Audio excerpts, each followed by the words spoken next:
Okay, so let's talk about the first table, the table that lets us know which suspicious point is maximum and which is not, maximum, minimum, and let me know about increase decrease intervals. So let's assume we get to the part of the first table and we found our suspicious points and domain points. What we have to do now is build our table. So we'll do that together. Okay, use different colors. So what I do is this. First of all, I always have 4 rows. Okay, in here we'll go the values of the x.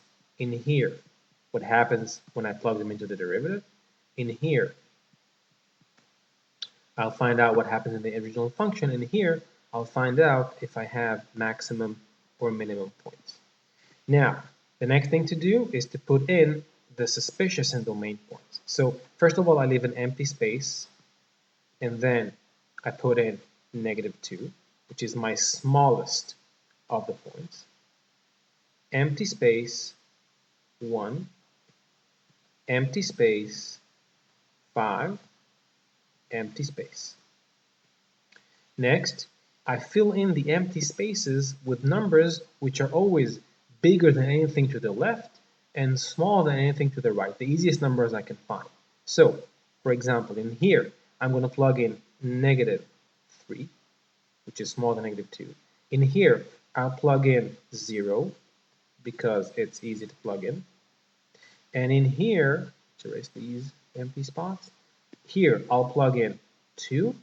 And in here, I'll plug in, I don't know, 6. Okay, the easiest number you can imagine. Now, I'll take these red numbers and plug them in to the derivative to see what happens. Let's assume I plug it in and I get a negative in here, okay, and a positive in here, and a negative, no, let's say a positive in here, and a negative in here. What does it tell me? It tells me that the function in here goes down because the derivative is slope. If the slope is negative, the function is going down. In here, it's going up. In here, it's going up. And in here, it's going down. What do we find? What did we find out in here? Look at this point. We see that before this point, the function was going down, and afterwards it was going up. It looks like this. So this point is the minimum point. I know that at x, when x is set to -2, this is a minimum point. And in here, it goes up before and up after, so there's nothing in here. Okay, it's a regular point. It's not a maximum point or a minimum point. It was just suspicious, and I will see why we have to actually check.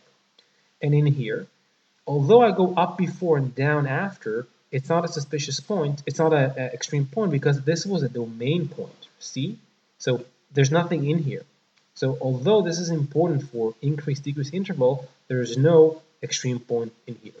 So what we do again is we take our data, put in the table, which tells us about extreme points and about increase and decrease interval.